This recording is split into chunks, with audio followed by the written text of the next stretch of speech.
Device-nya. Oke.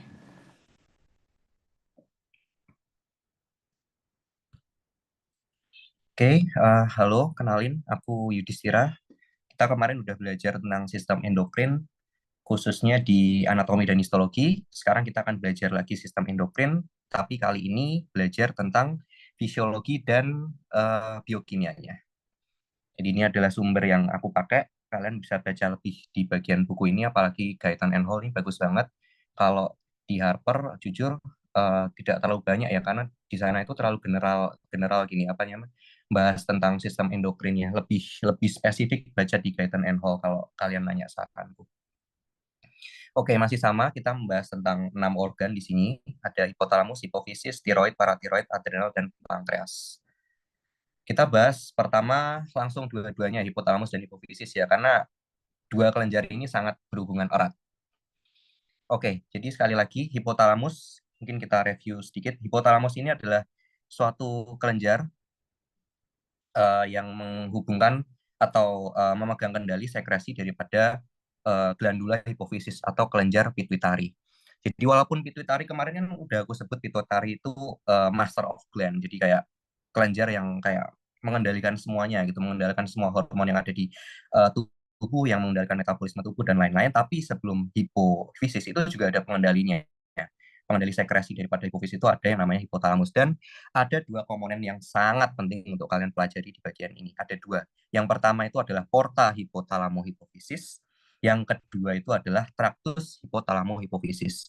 Jadi porta hipotalamo hipofisisnya akan berhubungan erat dengan hipofisis yang bagian anterior, atau kita kemarin itu nyebutnya adalah adenohipofisis. Ingat adeno itu artinya kelenjar. Jadi kayak di adenohipofisis itu adalah berisi sel-sel yang memproduksi dan menyekresikan hormon. Sedangkan di bagian traktus hipotalamo hipofisis, pokoknya ada suara-suara atau sebutan traktus itu pasti ada hubungannya sama saraf. Dan ya kalian benar, ini ada hubungannya sama hipofisis posterior, atau nama lainnya adalah neurohipofisis. Jadi yang isinya itu bukan memproduksi di sana, tetapi hanya menyimpan dan menyekresikan. Oke, biar nggak lama-lama kita lanjutkan dulu. Kita harus mengenal hormon-hormon yang dimiliki oleh hipotalamus terlebih dahulu. Jadi ciri khas daripada hormon-hormon yang dimiliki oleh hipotalamus itu adalah memiliki nama tengah releasing. Jadi pokoknya semua hormon-hormon yang ada, tirotropin releasing, gonadotropin releasing, growth hormone releasing, dan seterusnya, itu pasti hormon-hormon yang dikeluarkan oleh hipotalamus. Jadi seperti di sini mungkin aku singgung sedikit fungsinya seperti tirotropin releasing hormon ya. Dia itu akan mempengaruhi hormon TSH atau tirotropin thyroid stimulating hormone. Kalau gonadotropin berarti mempengaruhi hormon-hormon gonad. Kalau di hipotalamus itu nanti namanya FSH dan LH, di sana ada kepanjangannya ya, di tabel udah taruh. Terus ada GHRH, itu menghubungkan berarti growth hormone yang ada di hipotalamus. Corticotropin releasing hormone berarti hubungannya nanti sama ACTH, somatostatin, dan dopamin. Mungkin di sini aku kurang nambahin dikit, ada dua ya harusnya aku tambahin, adalah ADH atau vasopressin, dan apalagi satunya itu oksitosin. Jadi ADH ini adalah hormon yang berfungsi untuk menjaga retensi cairan, sedangkan oksitosin ini adalah sangat penting untuk membantu seorang wanita dalam masa persalinan, terutama membantu kontraksi uterusnya, kontraksi rahimnya seperti itu. Oke, kita bahas yang pertama adalah porta hipotalamo hypophysis. Jadi ini adalah suatu sistem yang menghubungkan hipotalamus dengan hipofisis bagian anterior. Mungkin coba aku sambil coret-coret ya. Jadi kenapa kok dinamai porta? Kenapa kok dinamai porta? Itu ada alasannya. Karena di sini itu ada yang namanya hypophyseal portal vein atau vena porta hypophysis. Jadi kenapa kok kalian pasti mendengar di anatomi, di kelas anatomi ada yang namanya vena porta hepatica, ada yang namanya vena porta, di sini ada tambahan satu, vena porta hypophysis. Jadi porta itu menunjukkan vena ini menghubungkan antara satu capillary bed dengan capillary bed lainnya. Karena normalnya ya, vena itu seharusnya mengalirkan darah dari seluruh tubuh kembali ke jantung, tapi berbeda halnya dengan vena porta. Vena porta ini tidak mengalirkan darah dari tubuh kembali ke jantung, tapi dari tubuh atau suatu organ kembali ke organ lagi gitu. Jadi kayak contohnya di sini. Jadi dijelaskan bahwa kalau di porta hipotalamo hipofisis, bahwa semua darah yang masuk ke arteri superior hipofisial atau hipofisis superior, itu akan melalui yang pertama adalah bagian ini, primary plexus of the hypothalamo hypophyseal portal system. Nah, plexus inilah yang menghubungkan atau mengirimkan hormon-hormon tadi yang kita sebutkan di awal. Ada apa tadi? Ada GnRH. Pokoknya yang awalannya ada releasingnya, ada R ya, ada TRH, ada CRH, ada GHRH ya. Kecuali bukan anu ya, kecuali ADH dan oksitosin. Ini beda. Oksitosin dan ADH itu dia dia anu posterior dia. Dia bukan anterior. Kita bahas yang anterior terlebih dahulu. Jadi hormon-hormon ini tadi, ini tuh masuk mulai dari primary plexus dan dihubungkan ke bagian hipofisis anterior melalui vena ini, vena porta hipofisis. Masuklah dia ke bagian ini, secondary plexus of the hypothalamo hypophyseal portal system. Nah, disinilah baru hipofisis anterior itu mendapatkan sinyal dari hipotalamus. Oh, inilah saatnya aku untuk menghasilkan yang namanya FSH dan LH karena aku dikirimi GnRH. Atau mungkin ini adalah saatnya aku untuk menghasilkan ACTH karena aku mendapat sinyal dari hipotalamus bahwa ada CRH. Ya, seperti itu. Ini aku hapus dulu karena coretannya kalau di Zoom itu pasti masih ada. Oke, jadi kita lanjut ke hormon-hormon yang ada di hipofisis anterior. Ada banyak sekali.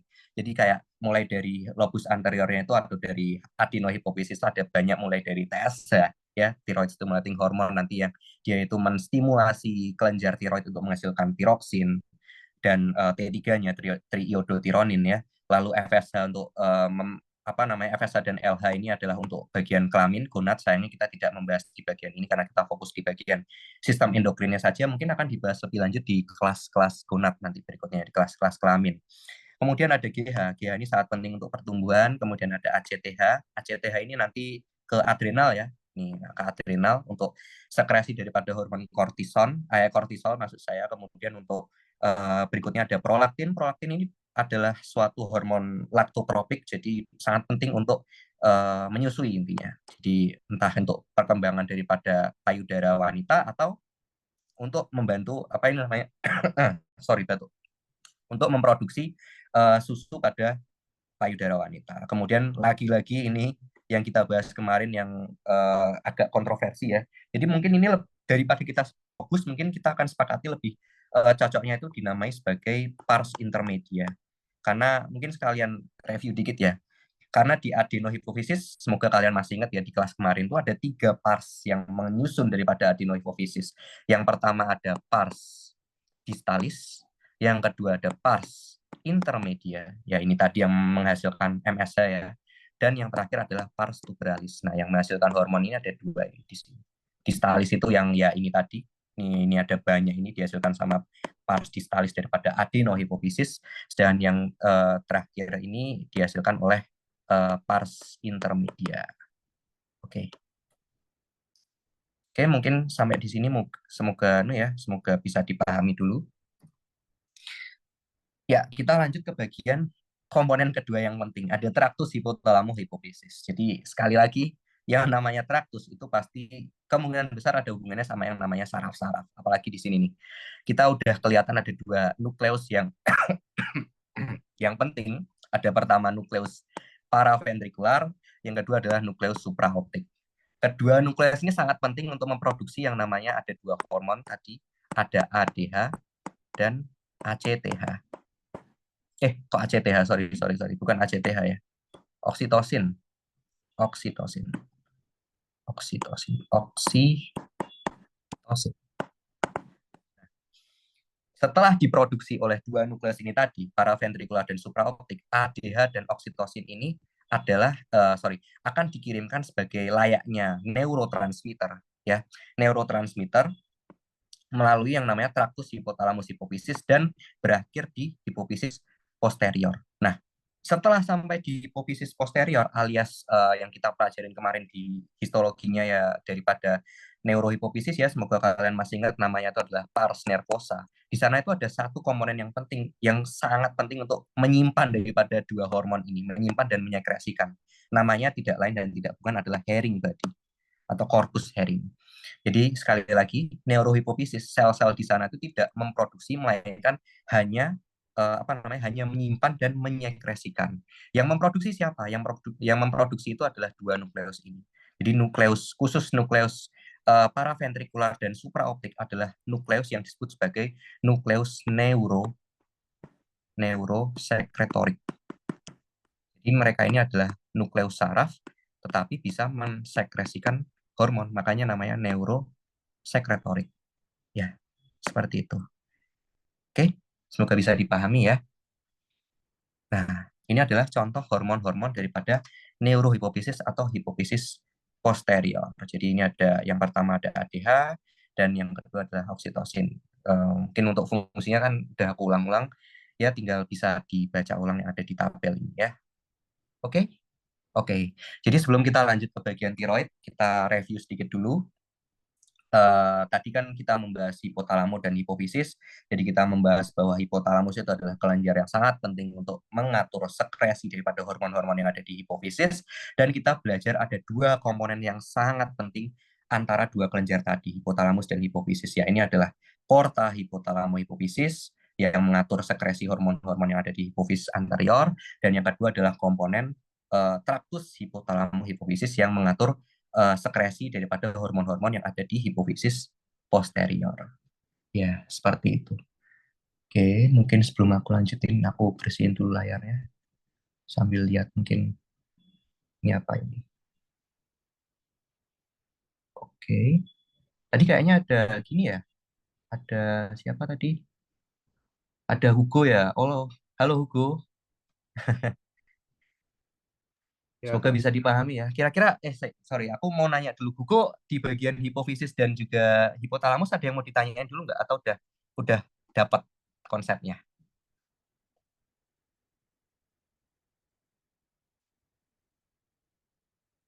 Atau mau sambil jalan dulu, Hugo? Aku ngikut kamu nih. sambil jalan aja. Oke, jadi kita bisa lanjut ke bagian tiroid dulu ya. Oke, kita masuk ke bagian tiroid. Tiroid ini ketika kalian belajar sistem endokrin, kalian itu pasti akan mendengar yang namanya aksis-aksis. Ada HPT aksis, ada HPA aksis, ada satu lagi itu HPG aksis. Tapi kita nggak akan bahas yang bagian HPG aksis karena HPG itu berarti hipotalamus, pituitari, dan gonadal. Sekarang kita kan nggak membahas kelamin ya, jadi kita nggak membahas bagian gonadalnya. Kita hanya membahas bagian HPT dan nanti di bagian subbab bagian adrenal kita akan membahas HPA aksis. Jadi kembali lagi aksis HPT atau hipotalamus, pituitari, dan tiroid ini adalah suatu aksis yang menjelaskan hubungan atau suatu jaras yang menjelaskan hubungan antara tiga kelenjar. Jadi ada hipotalamus, pituitari, dan tiroid. Jadi menjelaskan feedback mekanisme antara ketiganya ini. Ya, sederhananya hipotalamus itu menghasilkan TRH. TRH akan menstimulasi TSH dan TSH itu akan menstimulasi produksi dan sekresi daripada T3 dan T4. Di mana T3 ini adalah bentuk aktifnya, sekali lagi. Ini aku sengaja ulang-ulangin biar kalian nggak lupa. Karena ini konsep yang sederhana tapi sering kali kebalik-balik. Antara T3 dan T4 itu mana yang hormon yang aktif? Yang aktif itu adalah T3 ya. Dan nice to know juga bahwa T3 itu adalah hormon yang paling sering digunakan, yang paling sering dipakai sama sel-sel, tapi jumlah itu paling sedikit. Jadi penting, T3 ini aktif, T4 ini inaktif. Nggak boleh kebalik-balik. Oke, kita lanjut dulu. Kita bahas mengenai sintesis daripada hormon tiroid. Jadi ya gambarnya ini pasti nggak asing, walaupun ini kayak versi kartunnya daripada yang kemarin ya. Jadi kayak ini seolah-olah adalah, bukan seolah-olah, ini adalah penamang histologi daripada kelenjar tiroid. Jadi sekali lagi sambil kita review ya, yang bagian tengah ini adalah lumen koloid. Jadi ini adalah lumen koloid. Dan yang memproduksi hormon-hormon tiroid ini adalah ya ini sel-sel yang mengelilingi daripada lumen koloid ini. Ini nih yang bentuknya apa ini namanya, oval-oval ini, tapi namanya kuboid. Nggak tahu kenapa kayak kurang kotak aja gitu. Tapi nggak apa-apa lah, ya namanya juga gambar. Balik lagi ke materinya, jadi hormon-hormon daripada tiroid, yakni adalah T3 dan T4 itu diproduksi di sini, di tirosid. Dan setelah diproduksi, dia akan dikumpulkan di sini semua. Dikumpulkan di sini semua, untuk kemudian diolah lagi, baru nanti dikeluarkan masuk ke ini, sel-sel darah merah ini. Sel-sel darah merah ini maksudnya ini adalah pembuluh darah ya. Ini adalah pembuluh darah. Ini adalah penampang histologi dari pembuluh darah. Ini pembuluh darah. Ini juga pembuluh darah. Ini juga pembuluh darah. Nah, jadi lumen koloid ini adalah tempat apa namanya? Ibaratnya itu tirosit itu adalah gimana ya? Tirosit itu tempat produksinya, dia itu pabriknya, produksinya. Kalau lumen koloid itu adalah tempat pematangannya. Jadi kayak habis diproduksi itu belum belum sempurna gitu, belum bisa dipakai di tubuh. Jadi masih harus ada tambahan komponennya lagi yang akan kita bahas di slide berikutnya. Jadi di sini adalah tempat pematangannya, ya kan? Pematangan. Dan terakhir itu baru dilepaskan ke pembuluh darah, disebarkan ke seluruh tubuh. Oke? Nah, ini tadi yang udah aku sebut bahwa T4 itu lebih banyak emang di Serkes netral sampai 93%. Dan T3 itu cuma 7%. Ini berdasarkan textbook ya, Guyton and Hall. Jadi penting jangan jangan jangan sampai kebalik. Yang aku nggak peduli kalian harus ngapalin jumlahnya 93% dan 7% itu nggak penting. Yang penting adalah kalian itu harus hafal T3 itu adalah bentuk aktifnya dan T4 itu adalah bentuk inaktifnya. Ini yang penting. Kalau angka mah statistik itu bukan sesuatu yang harus dihafal. Oke, kita bahas lanjut ke bagian lebih kompleksnya dari sintesis hormon tiroidnya. Jadi kayak tadi kita membahas tentang histologinya lagi. Sekarang kita masuk mungkin ke komponen biokimianya. Jadi kita masuk ke intraselulernya. Jadi awal daripada pembentukan hormon tiroid itu dimulai dari penjeratan ion-ion iodida di bagian sini nih. Ini di bagian sini. Ini adalah awal mulai dari produksi daripada hormon tiroid. Jadi ion iodida di sini. Ion iodida dengan menggunakan NIS atau natrium. Natrium ini daripada aku tulis ulang, mending aku garis bawah aja. Natrium iodida simporter. Jadi, simporter itu berarti yang masuk melalui protein transport ini nggak cuma satu, dia itu barengan. Dan kebetulan dia masuknya itu berbarengan dengan Na+. Ya, jadi iodida masuk bersama dengan natrium, masuk ke apa namanya, masuk ke intraseluler. Jadi ini ekstraseluler. Oh ya, aku harus tandai dulu biar kalian nggak bingung. Jadi ini adalah ekstraseluler, ini adalah intraselulernya, dan di sini adalah lumen koloid. Oke, oke. Jadi sudah si iodidanya ini masuk, sampai di dalam itu dia akan dimasukkan ke lumen sekaligus dioksidasi.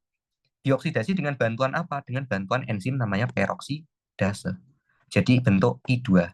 Nah, dalam waktu yang bersamaan, kan kita kita tahu lah ya, sel itu pasti punya yang namanya inti sel, punya apa namanya, punya retikulum endoplasma, punya Golgi, dan sel itu pasti bekerja sebagai pabrik. Dia itu juga memproduksi yang namanya protein. Nah, dalam waktu yang sama, sel daripada tirosit ini juga memproduksi yang namanya tiroglobulin.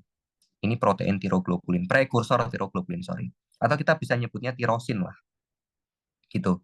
Nah, tiroglobulin ini juga akan dikeluarkan ke lumen koloid. Ini jadi TG ini, TG. Nah, apa yang terjadi di lumen koloid? Seperti yang udah aku bilang tadi, di lumen koloid itu terjadi istilahnya adalah pematangan. Pematangannya itu bagaimana? Pematangannya itu adalah menggabungkan iodida ini. Iodin ya berarti. Iodida itu ion, iodin itu kalau udah bentuk senyawa. Oke, ini iodin, I2 bergabung dengan T3 sih, dengan TG, dengan tirosin atau prekursor tiroglobulin ini membentuk ini tadi, komponen-komponen banyak ini. Ada MIT, ada DIT, ada T3, ada RT3 dan ada T4. Apa ini T3? Apa itu T4? Apa itu MIT? Apa itu DIT? Apa itu RT3?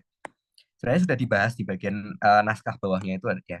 Jadi intinya T3 T3 lagi, TG atau prekursor tiroglobulin akan bergabung dengan iodin itu membentuk MIT. MIT itu kepanjangannya, MIT itu adalah monoiodotirosin. Jadi adalah suatu tirosin yang memiliki satu gugus iodin. Oke, dipahami dulu ya. Monoiodotirosin adalah suatu tirosin yang memiliki satu gugus iodin. Nah, prinsipnya masih sama, tinggal berubah nama aja. DIT, berarti DIT ini adalah diiodo. Ini di bawah ini ada MIT ini. Apa ini? DIT diiodo. MIT monoiodo. Nah, kalau DIT berarti diiodotirosin adalah tirosin yang memiliki dua gugus apa namanya? Dua gugus iodin. Nah, bagaimana terbentuknya T3 dan T4 ini gimana kok bisa ada T3 dan T4 ini? Gampang, sederhananya itu adalah tergantung senyawa apa yang bergandengan, yang bergabung. Jadi rumusnya itu begini, T3, T3 itu adalah hasil penggabungan daripada MIT plus DIT. Sedangkan T4 adalah hasil penggabungan daripada DIT dan DIT. Ini soal matematika sederhana aja ya, basic matematika aja ya. Ini kayak monoiodo, oh satu iodin dipertemukan dengan diiodo, dua iodin. Berarti satu tambah dua berapa? Tiga. Seperti namanya, T3, triiodotironin. Oh, gampang kan? T4 berarti, oh berarti yang ketemu DIT sama DIT, karena diiodo ketemu sama diiodo, dua tambah dua, empat. Sederhana, gampang. T4 jadinya. Terus RT3 ini apa? RT3 ini adalah reverse transcriptase. Itu enzim beda lagi. RT-PCR itu beda bahasan. RT3 ini adalah reverse triiodotironin.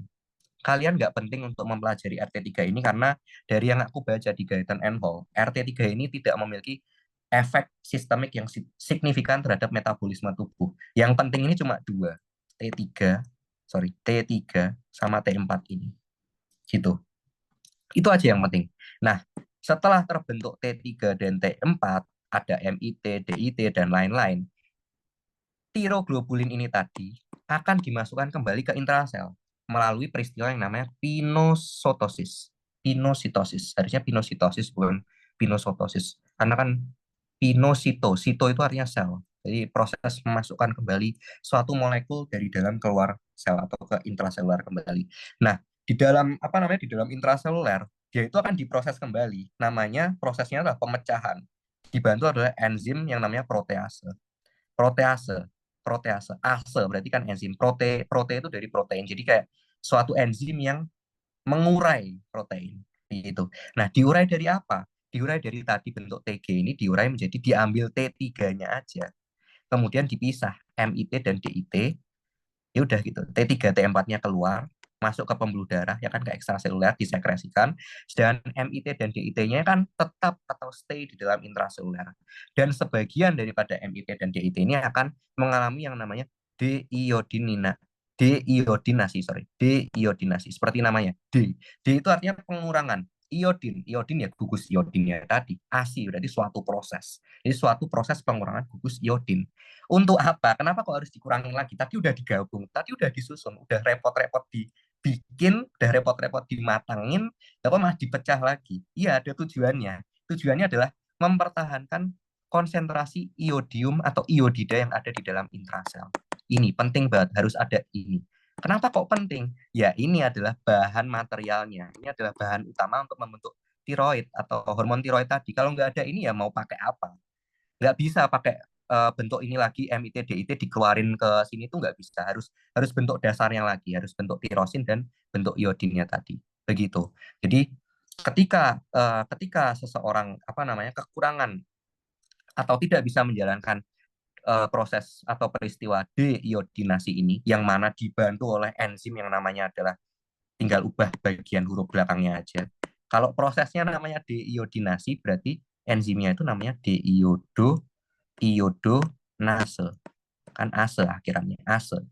Nah, seseorang ini sebagai anu ya tambahan apa namanya intermezzo juga ilmu FYI bagus, nice to know. Jadi ketika seseorang itu kekurangan enzim deiodonase itu juga bisa mengalami namanya defisiensi yodium. Dari sini kita juga jadi belajar bahwa penyakit defisiensi yodium itu tidak hanya bisa disebabkan karena kita kekurangan makan garam aja, kurang makan yang asin-asin atau garam yang beriodium, tetapi juga bisa disebabkan karena kondisi kongenital di mana seseorang itu kekurangan enzim ini, deiodonase. Seperti itu. Ya, itu adalah kira-kira proses sintesis daripada hormon tiroid. Coretannya banyak banget. Semoga bisa dipahami. Aku hapus dulu. Kita lanjut ke slide berikutnya. Nah, ini tadi adalah ini biokimia banget ya kalau yang ini ya. Ini adalah penjabaran daripada yang aku jelasin tadi di proses pematangan yang ada di lumen koloid. Jadi ya ini tadi tirosin yang masuk ke lumen koloid ketika bertemu dengan iodin, ya kan, bertemu dengan iodin, dia itu bisa menjadi ini, ya, MIT, bisa jadi diiodotirosin, DIT, ya kan. Nah, nanti mereka ini gandengan, ini kayak ini ditulis nih di sini, monoiodotirosin tambah diiodotirosin akan menjadi T3 atau triiodotironin. Atau misalnya diiodo ketemu sama diiodo, dia akan menjadi T4, tetraiodotirosin, atau nama lainnya gampangannya nama pendeknya adalah tiroksin. Ya, boleh lah, itu hanya masalah penyebutannya, masalah pronunciation aja. Kalian boleh manggilnya tetraiodo yang sesuai konsep ya, di mana kalian bakal hafal tetra, oh berarti T4. Karena tetra itu kan 4. Instead of menggunakan tiroksin. Tiroksin kan nama pendek. Ya itu terserah kalian sih. Hanya untuk memudahkan saja. Masalah konsep saja. Ini di sini udah aku kasih catatan ya. Di sini MIT itu monoiodo, DIT itu diiodo, T3 itu ya MIT tambah DIT, T4 adalah DIT tambah DIT. Itu. Itu konsep yang harus dipahami. Oke, kita lanjut ke slide berikutnya. Ini membahas tentang penyimpanan tirosin dan sekresi T3 dan T4. Jadi bagian daripada poin awal-awal yang ini, kemudian apa namanya defisiensi hormon, terus apa namanya ini sebenarnya udah dibahas sebelumnya, cuma mungkin aku ngalamin sedikit lagi. Jadi penyimpanan tirosin dan sekresi T3 T4, terutama penyimpanan, sorry, kita bahas penyimpanan dulu. Penyimpanan ini adalah hal yang penting karena kan tadi aku sudah singgung ya bahwa tidak semua tiroglobulin, tidak semua MIT, tidak semua DIT itu dipakai. Yang ada di lumen koloid itu tidak semuanya dipakai, hanya sebagian saja, kecil. Tergantung kebutuhannya berapa, tergantung si tiroidnya itu dapat sinyal dari hipotalamusnya, hipotalamus, dapat sinyal dari hipofisisnya, TSH-nya itu seberapa. Itu aja. Sisanya ya bakal disimpan. Makanya kenapa? Makanya kenapa ketika apa namanya? Entah tirosin, kok tirosin, entah tiroidnya atau hipotalamusnya atau hipofisisnya ketika mengalami gangguan produksi atau berhenti produksi hormon-hormon tadi, gangguan gejala seseorang penyakit dengan kekurangan tiroid, hormon tiroid itu muncul terjadi gitu. Bahkan kalau menurut buku Guyton and Hall itu paling terlihat setelah 2 sampai 3 bulan karena di sana itu masih ada cadangannya. Ingat. Jadi selain lumen koloid tempat pematangan, dia itu sebagai tempat untuk menyimpan dan DIT. Gitu. Terus ini tadi yang aku bahas digunakan untuk memecah MIT dan DIT menjadi yodium dan tirosin. Kekurangan enzim deiodinase bisa menyebabkan kekurangan yodium ya. Ini tadi udah kita bahas lah ya. Nah, yang terakhir, terus pertanyaannya kalau T3 sama T4 udah dilepas ke darah, mereka gimana cara gininya, cara berkelananya, cara jalan-jalannya menuju sel-sel yang membutuhkan hormon tiroid ini. Mereka itu diikat sama yang namanya protein, globulin, dan juga albumin. Karena hormon-hormon T3 dan T4 ini, kalau nggak salah aku baca itu, adalah hormon-hormon yang lipid soluble. Lipid soluble atau larut lemak. Sedangkan darah, plasma, itu berisi cairan, itu water soluble. Ini sedangkan hormon-hormonnya adalah larut lemak. Makanya kenapa mereka butuh diikat oleh suatu struktur protein, dan struktur protein yang mengikat mereka dalam apa ini namanya mengarungi sirkulasi darah manusia itu adalah globulin dan juga albumin. Selain berfungsi untuk mengikat, globulin dan albumin ini ternyata juga secara tidak langsung mengatur T3 dan T4 yang digunakan oleh sel-sel di dalam tubuh. Karena apa? Globulin dan albumin ini memiliki afinitas yang kuat terhadap T3 dan T4. Apa itu afinitas? Afinitas itu sederhananya, bahasa awamnya itu adalah gaya tarik. Gaya tarik. Jadi nggak gampang T3 dan T4 itu dilepas gitu aja gitu. Kayak oke lah, aku kasih cuma-cuma gitu ke sel-sel yang ada di tubuh. Enggak. Itu juga ada kontrolnya. Yang kontrol itu juga si globulin dan juga albumin ini. Dengan afinitasnya mereka. Ya, seperti itu. Aku lanjutkan dulu. Nah, tadi sudah membahas tentang sintesisnya. Kita sudah membahas bagaimana hormon tiroid itu diproduksi. Sekarang kita bahas gimana cara hormon tiroid ini kerja di sel. Gimana cara mereka itu memengaruhi kerja atau metabolisme sel-sel yang ada di dalam tubuh manusia. Jadi kerja hormon tiroid di dalam intraseluler. Satu konsep yang harus kita pahami terlebih dahulu bahwa hormon tiroid itu adalah fungsi utamanya adalah meningkatkan ekspresi genetik. Jadi dia itu mainnya akan di bagian intranukleus, masuk ke dalam sel intranukleus. Walaupun juga ada apa namanya ada fungsi lainnya yang mereka itu nggak langsung harus masuk ke nukleus, tapi apa namanya, di kelas kali ini kita akan membahas yang intranukleus saja, karena ini yang paling banyak terjadi, ini yang paling banyak atau paling sering peristiwa yang terjadi di dalam tubuh gitu. Nah, sudah paham bagian itu, perlu diketahui juga, tadi kan aku nyebutin bahwa T3 ini ada bentuk yang aktif, itu adalah suatu bentuk yang paling dibutuhkan, atau paling berguna lah, dia itu paling berguna, dia paling berguna. Nah, ini yang menjadi alasan kenapa poin 2 ini. Kenapa T4 itu harus mengalami pengurangan gugus iodin dulu, atau tadi kita menyebutnya prosesnya adalah deiodinasi terlebih dahulu menjadi T3 supaya bisa digunakan di intrasel. Ya karena apa? Karena memang sel itu nggak mau pakai T4, mereka tuh maunya pakai T3, bentuk aktifnya. Sekali lagi, makanya ini dinamai bentuk aktif, bentuk yang kepakai, bentuk yang paling berguna, dan ya, dan kawan-kawannya itu. Makanya T4 sebelum dipakai, dia itu harus dikurangi dulu gugus iodinnya, mengalami proses yang namanya deiodinasi menjadi T3. Barulah bisa dipakai sama sel. Nah, mungkin kita akan lebih jelas dengan gambar yang ada di slide berikutnya ini. Nah, ini dia. Ini adalah gambaran ilustrasi bagaimana T3 itu memberikan dampaknya ke sel-sel yang ada di dalam tubuh manusia, terutama metabolisme seluler. Jadi kita mulai dari bagian atas terlebih dahulu ya, T3 dan T4. Ini T3, di sini T3 dan T4. Bisa kalian lihat, T3 dan T4 itu masuk melewati membran sel. Nah, ini tadi aku nyebut apa tadi? T3 dan T4 itu adalah hormon yang lipid soluble.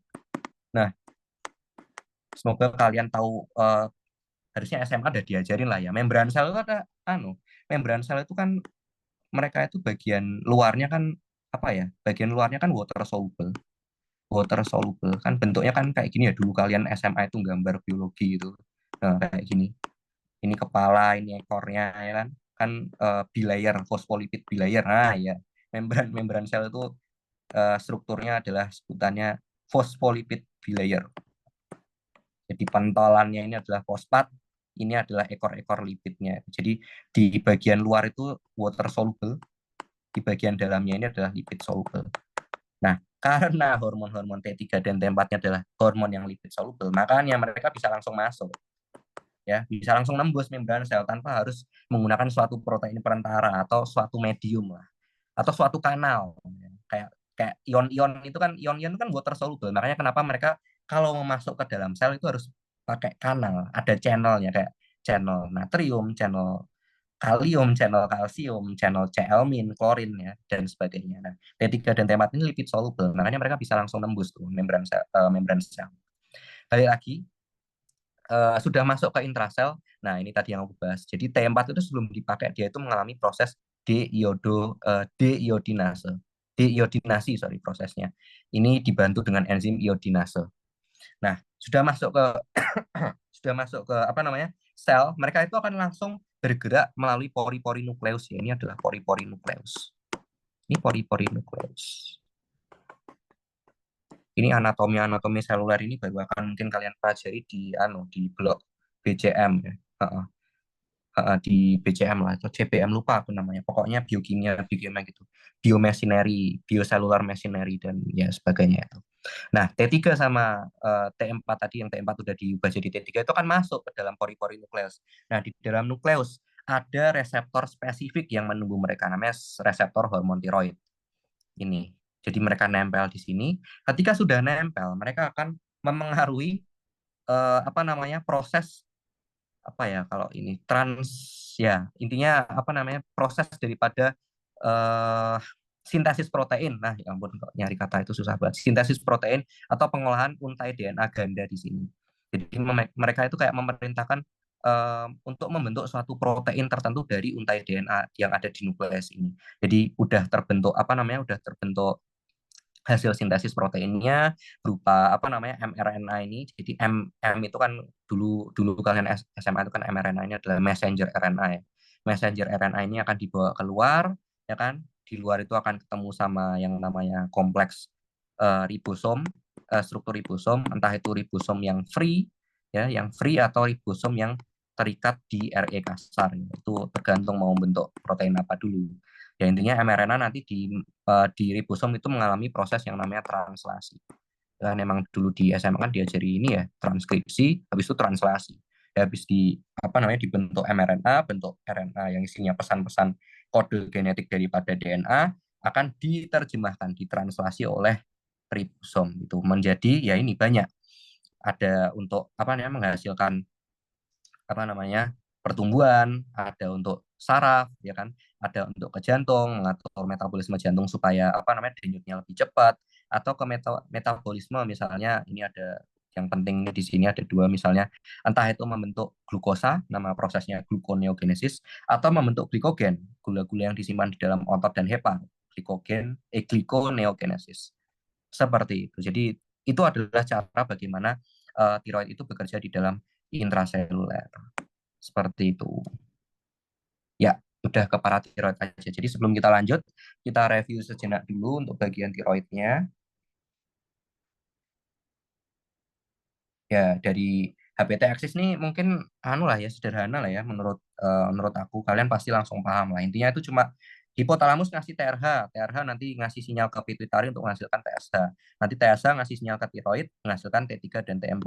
Nah, ketika T3 dan T4 ini konsentrasinya tinggi ya mereka memberikan feedback negatif supaya hipotalamus dan pituitari menghasilkan atau menekan produksi daripada TRH dan juga TSH.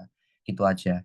Kemudian ini sintesis hormon tiroid, kita sudah membahas sel-sel tiroidnya dan juga lumen koloid bahwa sel tiroid itu sel tirosit sebagai pabriknya, tempat memproduksinya, lalu sebelum diproduksi nggak bisa langsung dikeluarkan, harus dimatangkan dulu di lumen koloid, baru nanti sudah dimatangkan, diproses di dalam intraseluler lagi dan dilepaskan ke pembuluh darah. Nah, prosesnya seperti ini tadi ya, dari penjeratan iodida, kemudian dibawa ke lumen koloid, kemudian bertemu dengan tirosin, bla bla bla, bergabung ya kan, bergabung menjadi MIT-DIT. Nanti MIT-DIT itu gandengan ya kan, gandengan membentuk tiroglobulin nanti jadi T3 atau T4 itu. Nanti sebelum dilepaskan ya kan, sebelum dilepaskan nanti dipecah lagi oleh protease menjadi MIT-DIT dan T3 T4. T3 T4 nanti lolos keluar sedangkan MIT-DIT akan dibongkar lagi menjadi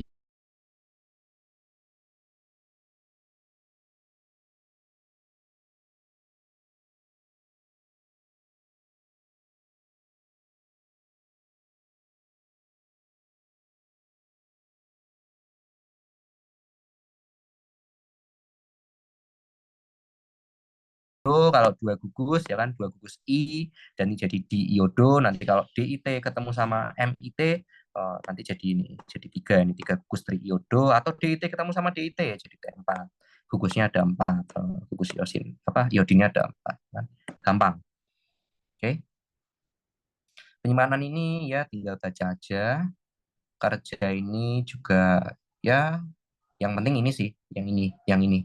Slide yang ini lebih penting untuk kalian pahami bahwa yang dipakai sama sel yang mau dipakai, sel itu cuma mau pakai bentuk T3 udah. Kalian kalian harus hafal itu aja. Nanti sisanya ke belakangnya gampang kok. T3 nanti masuk ke nukleus, nukleus nanti di nukleus nempel ke reseptor, ngode si apa namanya untai DNA untuk memproduksi suatu protein tertentu. Nah, transkripsi jadi mRNA, mRNA nanti mengalami translasi oleh ribosom dan voila, jadilah protein yang diinginkan atau suatu efek metabolisme yang diinginkan oleh hormon tiroid. Udah, gitu aja. Oke, harusnya aman. Kita lanjutkan ke paratiroid. Paratiroid ini dikit kok. Oke, paratiroid. Sorry. Kak, mau nanya. Oh iya, silakan mau nanya bagian apa dulu? Tadi yang T3 sama T4 diikat globulin sama albumin itu buat apa? Apa? Gimana? Sorry nggak dengar. T3 sama T4 diikat sama globulin sama albumin itu buat apa tadi? Ah ya, jadi ulang lagi ya. T3 nggak cuma T3 sama T4 sih. T3, T4, hormon-hormon pokoknya ya, Hugo. Hormon-hormon itu kebanyakan mereka itu lipid soluble. Lipid soluble. Kenapa mereka harus diikat sama globulin dan albumin? Ini kan protein. Karena mereka itu nggak bisa berkeliaran sendiri di dalam darah. Karena apa? Darah, ini misalnya aku gambarkan pembuluh darah ya. Ini ada RBC, RBC. Nah, plasma di dalam darah ini, mereka ini water, Hugo. Mereka ini air. Jadi yang bisa berkeliling di sini itu cuma zat-zat atau senyawa-senyawa molekul-molekul yang sifatnya water soluble. Contohnya apa? Ion. Contohnya paling gampang itu ion. Sedangkan T3 dan T4 ini hormon, mereka itu nggak bisa keliaran langsung di sini, oh T3, T4 itu nggak bisa, mereka nggak bisa. Mereka harus diikat sama yang namanya globulin dan albumin. Jadi tujuannya apa? Supaya bisa beredar di pembuluh darah, karena mereka ini lipid lipid soluble. Begitu. Kira-kira menjawab nggak? Jawab, Kak. Makasih. Oke. Ada yang mau ditanya lagi sebelum lanjut ke paratiroid? Oh, batuk terus ya aku ya. Nggak ada, Kak. Oke, aman ya. Kita lanjut ke paratiroid. Ini paratiroid dikit kok. Oh, batuk lagi loh. Eh, Paratiroid. Jadi paratiroid ini kalian tinggal fokus sama yang namanya metabolisme ini. Metabolisme kalsium. Udah. Sebenarnya nggak ini aja sih, tapi yang paling menonjol itu metabolisme kalsium. Sebenarnya ada satu lagi fosfat. Tapi kita fokus sama yang kalsium aja karena ini memang paling banyak dibahas kalsium. Ini ya ini. Kalian sedang membahas namanya PTH atau paratormon atau hormon paratiroid atau apalah itu kalian menyebutnya. Kalian pasti ada hubungan erat kaitannya sama membahas metabolisme kalsium. Ini pegang konsep ini dulu ya. Karena ini nanti ada hubungannya sama proses bagaimana PTH itu bekerja di dalam tubuh. Seperti kalian lihat ini di sini. Ini kan ada Ca plus ya, Ca plus di sini Ca plus tandanya turun. Oh, ini artinya konsentrasi kalsium ya, ion kalsium di dalam darah. Nah, kalsium ini BTW dia water soluble ya, jadi nggak perlu diikat sama protein. Nah, Ca2 plus ini di dalam darah itu rendah. Nah, rendahnya ion Ca2 plus ya kan, dia itu dideteksi atau dikenali sama si ini CaSR ini. CaSR ini apa? CaSR ini adalah kalsium sensing reseptor ini ya, CaSR. Jadi suatu reseptor yang bisa mengenali oh kalsium ini sedang tinggi atau sedang rendah itu. Ini udah aku taruh di sini juga sini kalsium sensing reseptor ya. Ketika kalsium sensing reseptor ini merasakan apa namanya? Merasakan kalsium di dalam darah itu rendah. Oh, ini saatnya bagi paratiroid untuk menghasilkan paratormon atau hormon paratiroid ini. Makanya kenapa ditulis PTH meningkat. Berarti mulai diproduksi paratiroid hormon. Paratiroid hormon secara garis besar itu bekerja di dua organ. Ada yang satu di tulang, yang kedua itu ginjal. Dia tidak kerja secara langsung di usus, tapi mempengaruhi usus. Ya, cuma kerja di dua tempat aja, di tulang sama di ginjal. Di tulang dia ngapain? Di tulang itu dia nanti ada aku jelasin di slide satunya. Pokoknya intinya itu dia meningkatkan aktivitas daripada sel yang namanya osteoklas. Osteoklas ini adalah lawan daripada osteoblas. Osteoklas itu intinya dia kerjaan yang ngebongkar tulang, bikin orang tulangnya keropos. Kalau osteoblas itu dia menyusun matriks tulang, jadi kayak tulangnya itu makin padat, makin kuat gitu. Kalau di ginjal, dia kerjaannya nanti hubungannya sama sintesis daripada vitamin D. Udah, pegang itu aja. Jadi ketika kamu membahas paratiroid, berarti kamu sedang membahas metabolisme Ca2 plus dan tambah satu lagi sintesis vitamin D. Ini pasti ya nggak jauh-jauh lah sama ini. Oke, kita lanjut dulu ke slide berikutnya. Kita akan kayaknya bahas yang vitamin D dulu deh, oh, kan benar. Ya kita bahas tentang sintesis vitamin D dulu. Jadi vitamin D kalian pasti mengenalnya itu vitamin D pokoknya dari makanan, harus banyak minum susu, harus banyak minum atau konsumsi dairy product. Padahal enggak. Dairy product itu mereka kebanyakan mengandung vitamin D2. Vitamin D2 atau ergocalciferol kalau nggak salah namanya, vitamin D2. Daripada aku kasih nama jelimetnya itu aku kasih vitamin D2 aja. Vitamin D2 ini dia itu jumlahnya sedikit ketimbang sama yang D3 ini. Jadi D3 ini adalah suatu vitamin yang dibentuk dari cadangan provitamin D. Jadi tubuh kita itu ternyata punya cadangan atau bahan yang bisa dipakai untuk membentuk vitamin D, namanya provitamin D. Nama ilmiahnya ini, nama kimianya ini. Ini panjang nih, 7 dehidrokolesterol. Ini baru penting kalian pakai waktu ini sih. Jadi ya pakai blok ini sama nanti di blok endokrin ada di semester 4 nantilah pokoknya itu. Nah, provitamin D, bagaimana ini kurang kurang aslinya kurang gambar aja ya. Ini kurang satu aja. Yang 7 dehidro ini. Dehidro bla bla bla ini. Nah, 7 dehidrokolesterol bagaimana kok bisa jadi D3?